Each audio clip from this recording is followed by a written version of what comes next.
Okay. Good morning, everyone. Good afternoon, good evening, depending on what part in the world you are in. Thank you so much for joining this webinar. This is the 12th webinar from the RAS webinar series that we have organized. And we are so excited about, because it's, about a year ago that we started with this initiative, and it has been a great success. We love to share information about railroads and everything related to that. Today, we're gonna have Yuan Gao again. We had some technical challenges last time that didn't let us continue with the presentation. So we have this is a rescheduled session. So thank you so much for joining again, and we again apologize for all the issues that we had last time. First of all, I have some small announcements. We just opened the call for nominations for RAS officers for next year, and nominations close on the 23rd. So if you have anyone or you want to nominate yourself, please go ahead. One small detail is that you have to be RAS member and also informs member to be a RAS officer. Be considered as a candidate for a RAS officer. So it's a great opportunity to join RAS. If you go to our website, you can find all these instructions there on how to join our community. Some housekeeping details. This presentation will be about 45 minutes, and then we will have 15 minutes for Q&A.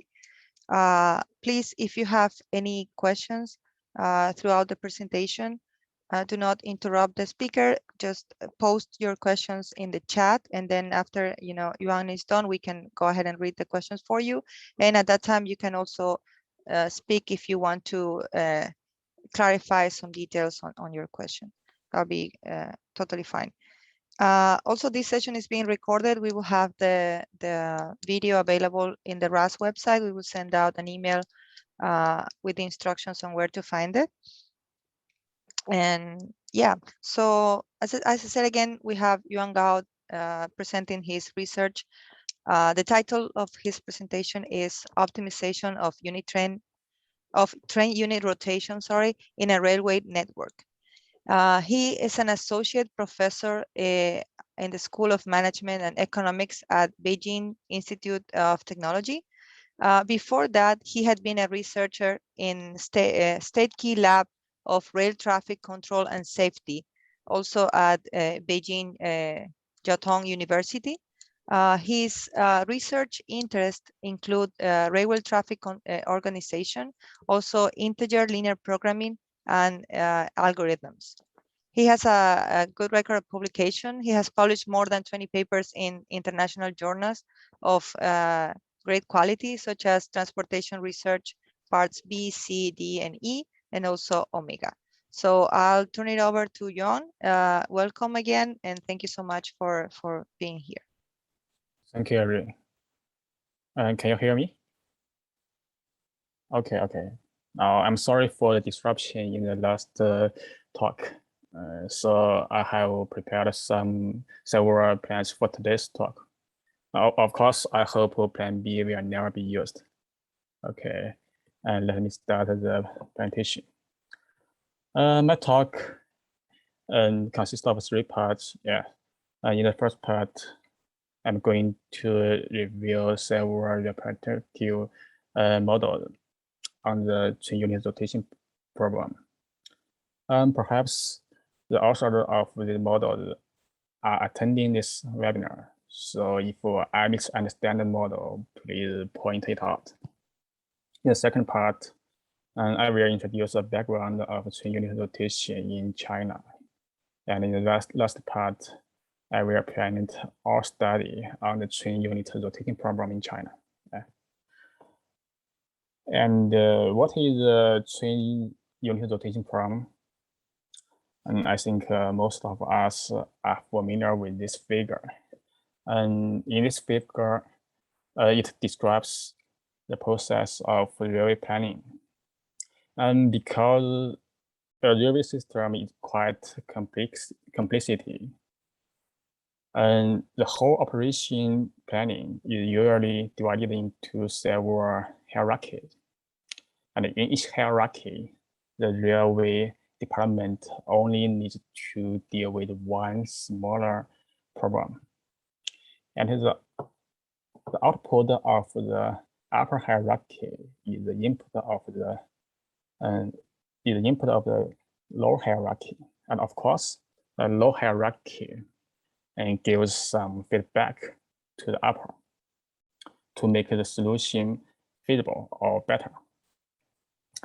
And the train unit rotation problem is in the first hierarchy, but in the figure, it has a general name, a more general name, that is rolling stock plan.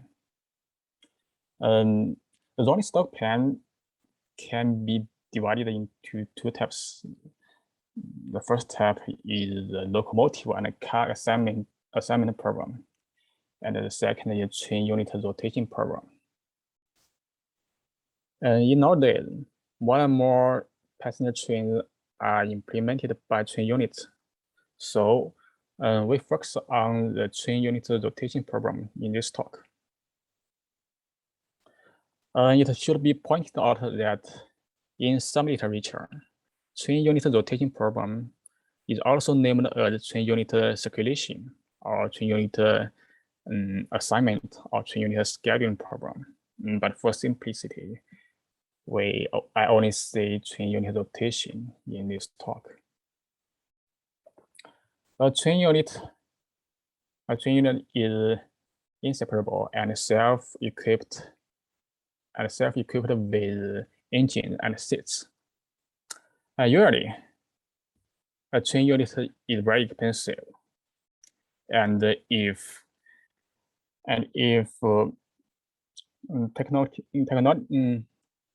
technically permitted, a train unit implement as many trips as possible. For example, this train unit will not only implement trip 1, but also trip 2 and trip 3. Simply speaking, train unit rotation is to implement passenger trips by train units following the technical and management requirements.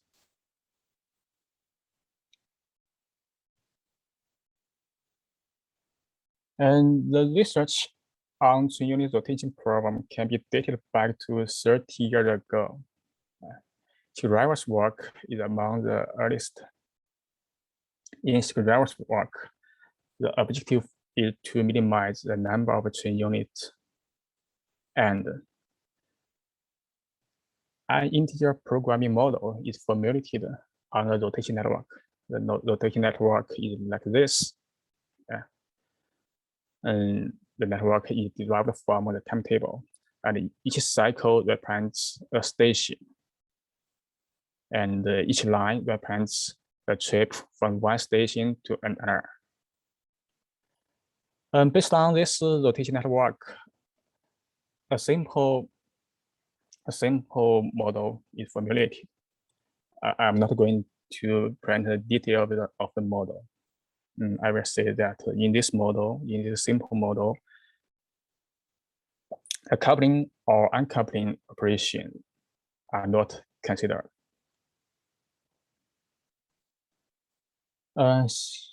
Schreiber's work gives a framework for optimizing train unit rotation problem.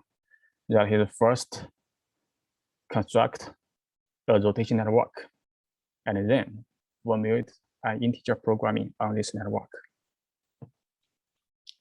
After Schreiber, there are two streams on train unit rotation problem. In the first stream, it is assumed that the successor trip of almost every trip is predefined. This situation happens in the Netherlands, where the timetable is usually very dense. And in practice, after implementing a trip, the chain unit is assigned to the first trip that departs from the same stage. And another stream, in the second stream, the successor trip of every trip is to be determined. That is, they are not given. They are not given in advance, but to be determined by the model. And the railway department had to assign a set of trips to each train unit. And for this year, there are a lot of research on these two streams. And it is interesting to find that in the first stream, the involved train combination is usually complicated. That is, the train unit of different types and lengths can be coupled together, and more than 2 or 3 or 4 train units can be coupled together. And when coupling or uncoupling a train unit, the order of the train units in the combination must be considered. However, in the second stream, the involved train combination is usually simple.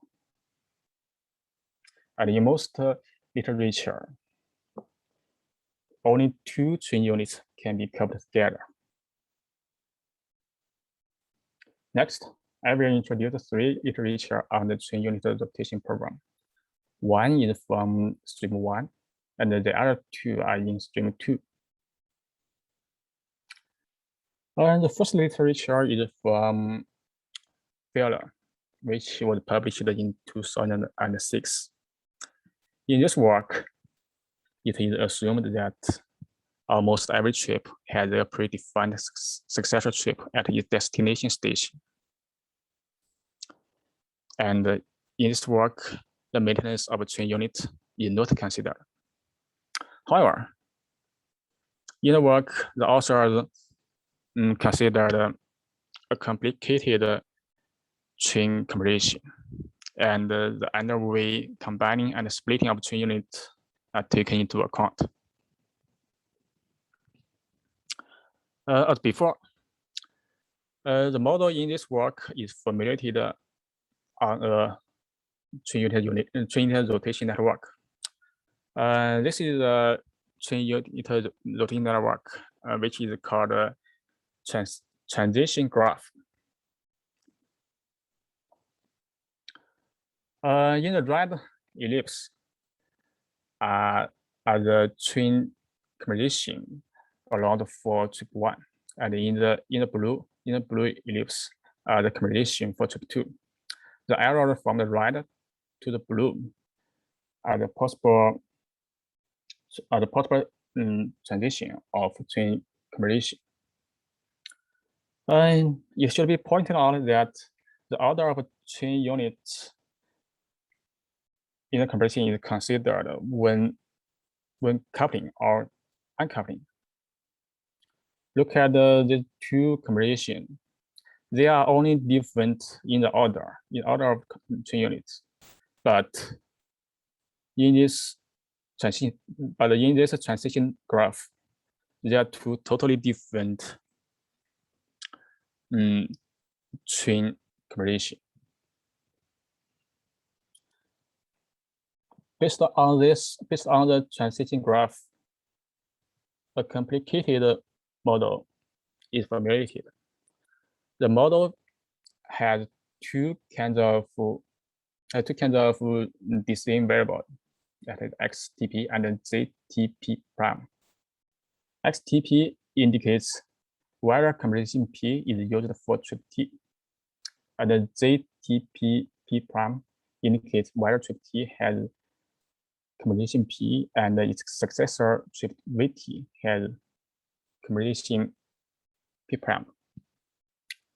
Here, Vt is the successor trip of trip T, which is pre-given in the assumption. Yeah. The model contains a number of constraints, but the constraint can be divided into 3 types.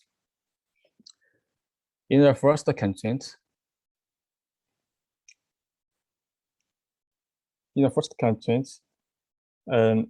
it means a trip must be carried out by one and only one chain combination.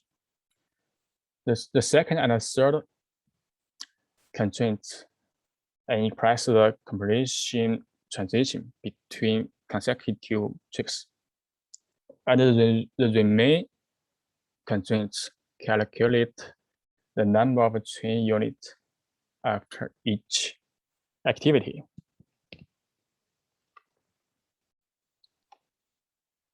The objective function consists of 3 parts, that is carriage kilometers, seat shortage kilometers, and the number of the shunting movement.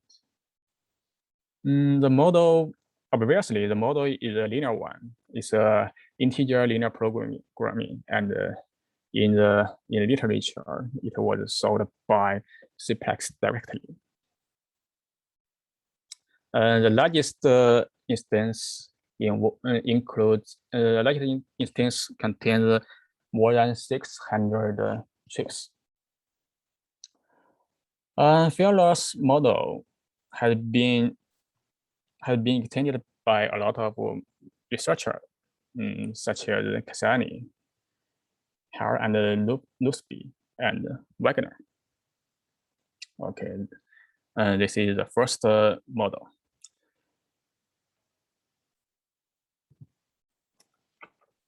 Next, I'm going to introduce 2 chain unit routine problem in the condition that no predefined successor trip is given.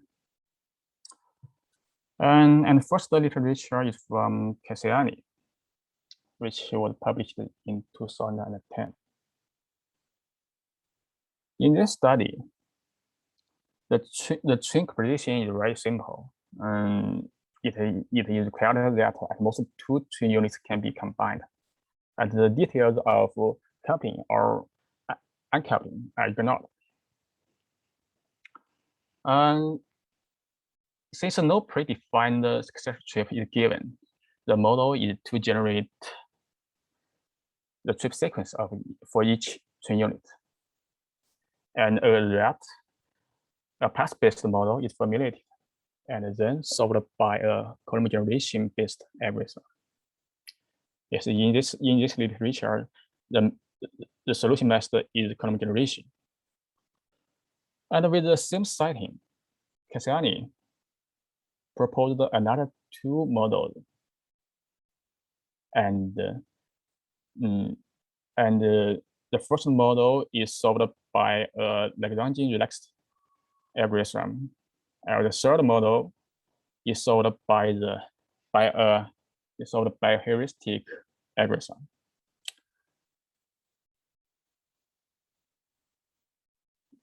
In this talk, I will present the model of Cassiani 2010.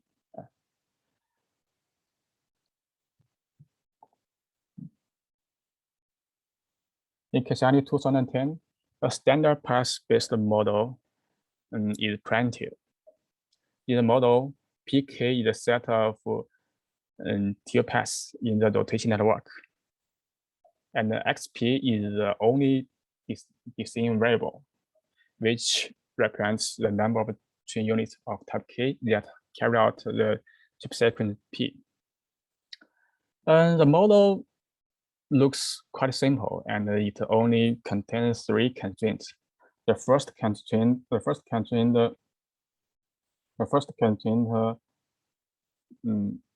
limits the number of chain units because the number of chain units is limited. And the second constraint requires that the passenger demand on each trip must be satisfied. The third constraint limits the number of chain units in the combination. In the paper, uj equals 2. Yeah. The model looks simple, but contains a large number of fixing variables. So a column generation algorithm is used to solve the LP relaxation of this model. But the column generation can only obtain fractional solution. So in order to obtain the integer feasible solution, a diving heuristic is used. And okay, this is the first. This is a path-based model for the chain unit rotation problem without pre-given successor chips. Next. Next, I will introduce an arc-based model for the TU rotation problem without predefined successor chips. This model is from Bandolfo, which was published in 2016 in Transporting Science. Bandolfo's work is quite complete. First, they consider a weakly chain unit rotation problem, which means a large number of chips were considered. In the largest instance, there are more than 3,000 chips involved. And second, they consider a lot.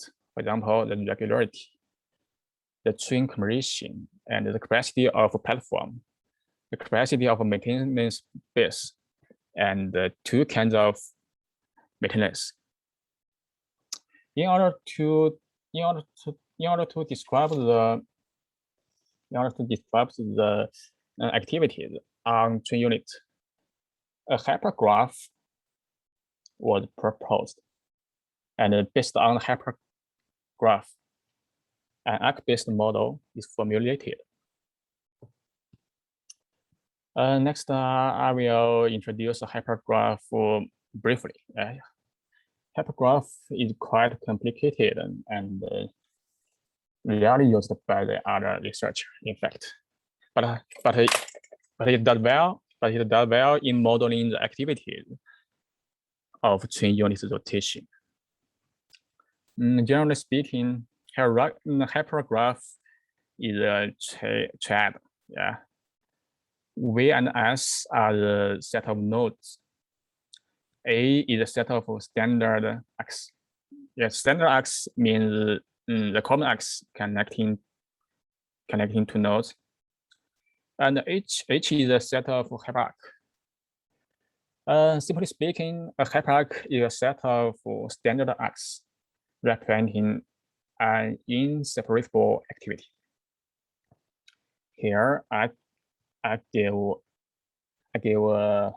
an example for the hyperarcs. This figure is from Bandolfo's paper. Yeah.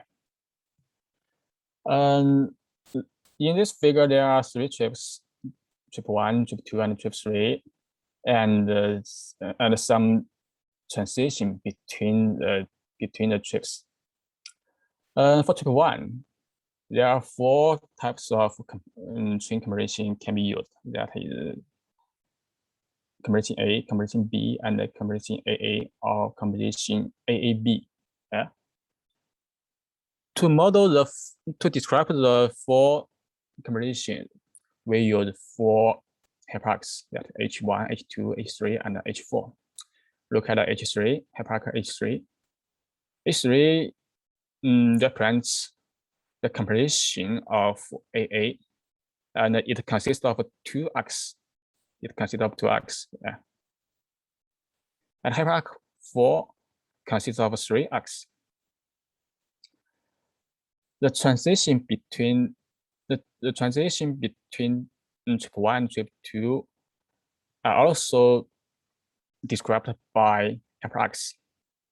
For example, hyperarc 12, hyperarc 13, and hyperarc 14. Hyperarc 12 represents an uncoupling operation. You can see in chip 1, AA is used, but in chip 2, only A is used. There is an uncoupling operation from chip 1 to chip 2. And similarly, hyperarc 13 and hyperarc 14 represent means that there is no change of the composition.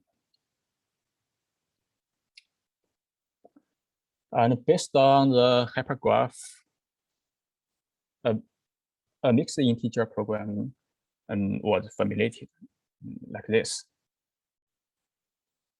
The first constraint, the first constraint requires that each trip must be covered by one and only one hyperarc. The second one is the flow balance. The second one is the flow balance constraint. The third, the fourth, and the fifth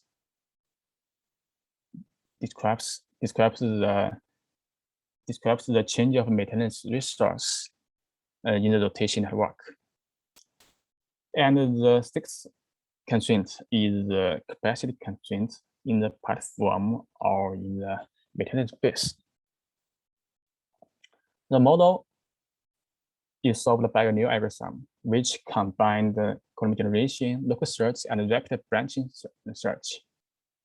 It's a complicated algorithm, and using some very smart skills. And the computational results show that if the maintenance is not considered, the algorithm can find the optimal solution. But if the maintenance is considered, the algorithm can only find a near optimal solution in a very long computing time. Yeah. Okay, this is three representative literature, and the next I will move to the second part and briefly introduce the train unit rotation problem in China. And in the last 10 years, the Chinese high-speed railway network grows rapidly. And in this figure, the backbone of the Chinese high-speed railway network is illustrated. Up to the end of last year, the total length of the network is over 38,000 kilometers. And every day there are more than 5,000 passenger trips, which are carried out by 3,260 train units. From 2017, the Chinese high-speed railway started to use the new train unit, that is train unit CR400AF and CR400BF, which are known as the China standard EMU. Yeah, this is AF, this is BF. In this table, I listed some.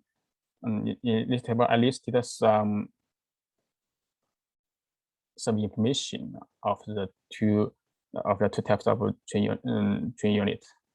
And AF and BF are manufactured by different companies, but they follow the same standard. So to some degree, they can be regarded at the same type. And moreover, two short CR400 train units can be kept frequently and systemically, regardless of their types. Look at this figure. In the left is the CR400AF. This is AF, and this is BF. AF and BF are two different types, but they can be kept frequently and systemically.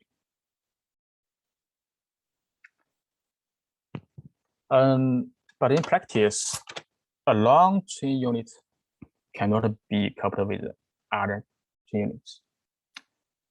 So due to the standardization, the train unit composition in the Chinese high-speed railway is quite simple.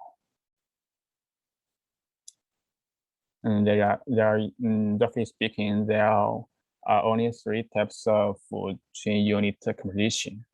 In the first train unit composition, there is only 1 short train unit. And in the second, there are 2 short train units coupled together.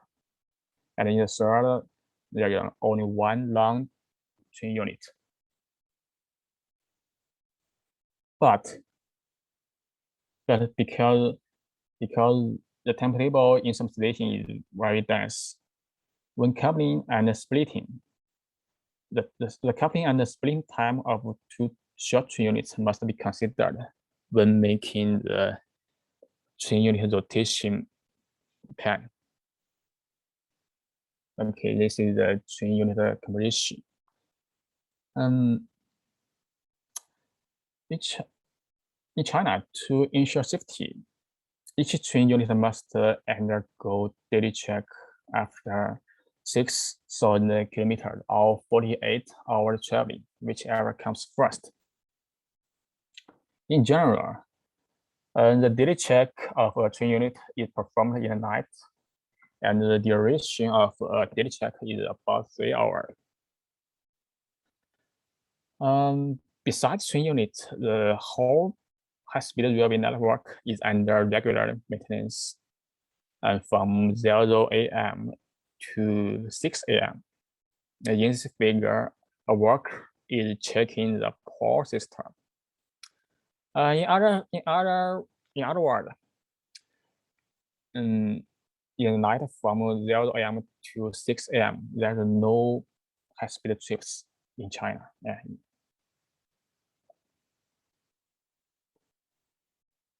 And in China, each train unit is affiliated to 1 EMU base, where the train unit undergoes its daily check.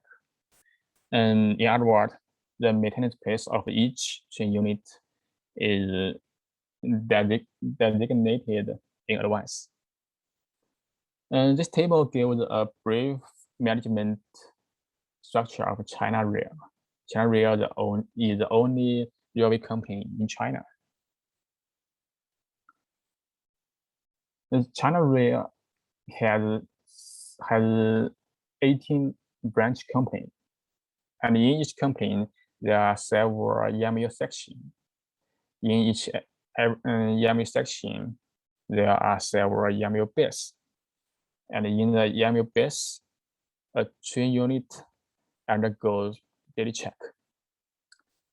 Up to the last year, there are only 68 EMU bases around China, and the number increased because each train unit is affiliated to 1 EMU base, and the path of a train unit start from its EMU base and also end in its EMU base. This is a figure. This is a figure of a train unit. The train unit is affiliated to Nanjing South EMU base. And in the morning, the train unit leave the base and starts to implement passenger trips. In the night of the next day, the train unit returns to its EMU base for a daily check.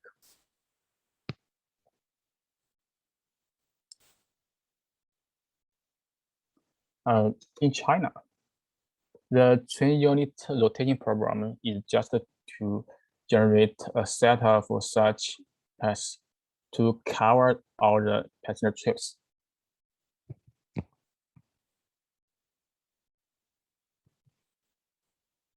In the remaining talk, I will introduce our study on the train unit rotating program in China, and this is a jointed work with Professor Jun Xiang, Andre Diarino, and Li Xingyang. As stated before, the program is to generate a set of trip sequence to cover all trips and satisfy passenger demand. When generating the trip sequence, we must take into account the coupling and splitting operation of short chain units. And besides, the requirement of daily check must be considered. That is, the chip sequence cannot be too long, and the start point and the end point of the chip sequence must be the designated place. Moreover, we consider a weakly rotating problem. So a large number of chips are involved in the model.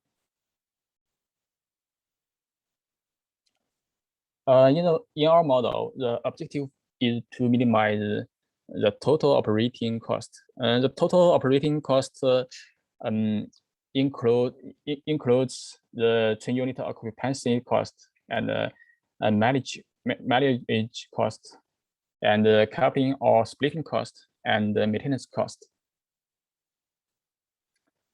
In the existing studies, our model is also based on a rotational work. Considering the composition types and the coupling operation, we describe a trip by 4 nodes and 3 axes. The 4 nodes are the departure nodes, the arrival nodes, and the potential coupling node and the potential splitting node. The 3 axes are the coupling arc, the traveling arc, and the splitting arc. With such expression of a trip, the chain unit transition between consecutive trips can be described by 4 cases. That is the direct transition, the coupling transition, the uncoupling transition, and the recoupling transition. In the direct transition, the chain composition of the 2 trips are the same. But in the coupling transition, trip 1 is carried out by a short chain unit S1, and after implementing trip 1, S1 is coupled with another short chain unit S2, and they together carry out trip 2. Yeah, this is what the second transitions express. After construction, we can finally obtain a weakly chain unit rotation network. The network looks quite complicated, and it consists of 7 smaller network. The smaller network is like this. Yeah. And in the weakly rotational network, a trip sequence is a path from node M0 to node M1, or from node M0 to node M2. Node M1, node M2 are the maintenance nodes. Based on this weakly rotation network, and we formulate a path-based model like this. And in the model, RK is a set of valid chain unit paths in the rotation network, and FRK is the total cost of path R implemented by type K chain unit.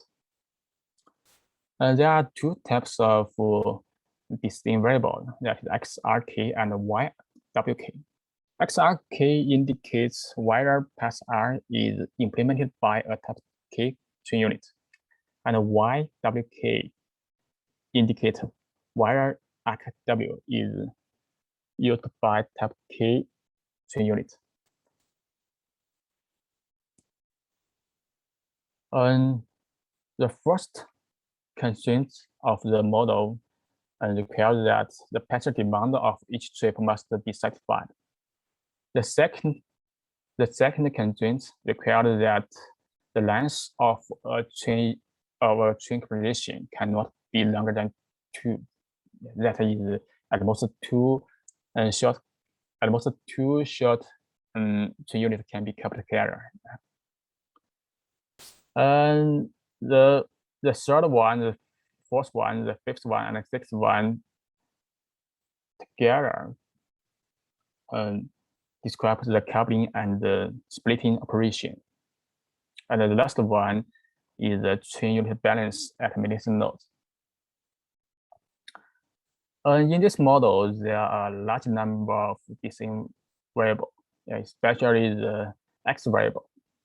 The number of x variable is very large.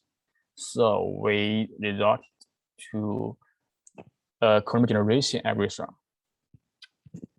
But the constraints, but the number of constraints is also very large. Look at the fifth and the sixth constraints. They correspond to a large number of arcs. So if the current generation algorithm is directly performed on this model, and the computation time will be very long. So in order to improve the efficiency, we aggregate some constraints. Yes, we aggregate the fifth and the sixth constraint, and then we obtain a relaxed model. The relaxed model is like this. We use the relaxed constraints and to replace the constraints in the original model. And obviously, the objective value of the relaxed model is smaller than the original model. But in the computational results shows that the objective value of the relaxed model is very close to the objective value of the original model. Yeah, from the this is the value of the objective function of the two models. You can find that they are quite close. But the computation time of the relaxed model is significantly shorter than on the original model. So in this sense, the relaxed model is a good approximation of the original model, and the current generation on the relaxed model is much more effective. In most situations, the current generation algorithm only obtain the fractional solution. So we need to do something to obtain the integer feasible solution. In this study, we use two methods. The first one is diving algorithm, and the second one is a branch and bound algorithm. I'm not going to print the details of the algorithms. In short, the diving algorithm is faster, but the branching obtains a much better solution. Finally, I will show the effectiveness of the proposed model and the algorithm using the instance in Chinese high-speed railway network. Because the whole high-speed railway network is too large, and we only consider the eastern part of the network and construct 20 instances with different scale. In the largest instance, there are more than 5,000 chips, and the corresponding weekly rotation network has nearly 1 million arcs. It's a very large network.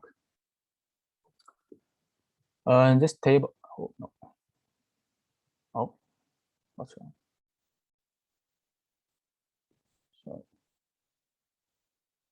What's wrong?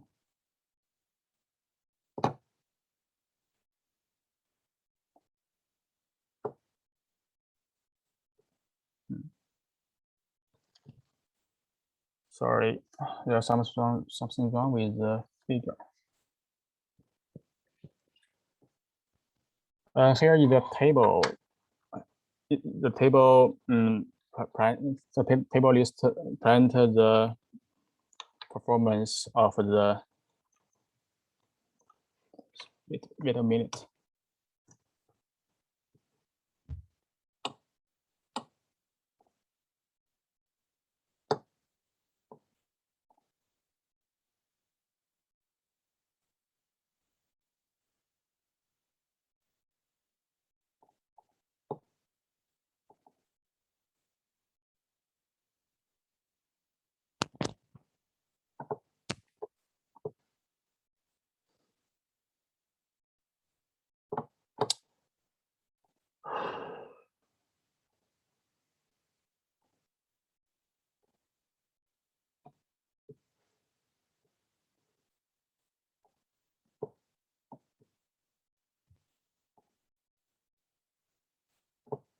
Sorry.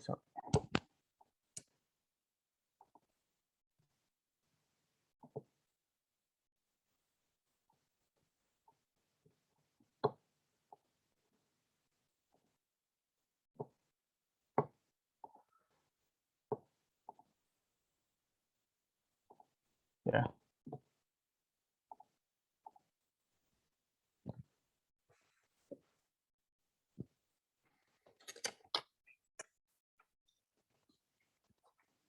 This table shows the performance of the algorithm and the time limit is 6 hours. Look at the first column. The first column is the gap between the lower bound and upper bound. You can find that in all the 20 instances, the gaps are smaller than 5%, and it indicates that the algorithm is quite robust and they can find a near optimal solution. Okay. I'm sorry for the disruption, and this is all my presentation. Thank you for your attendance. Yeah.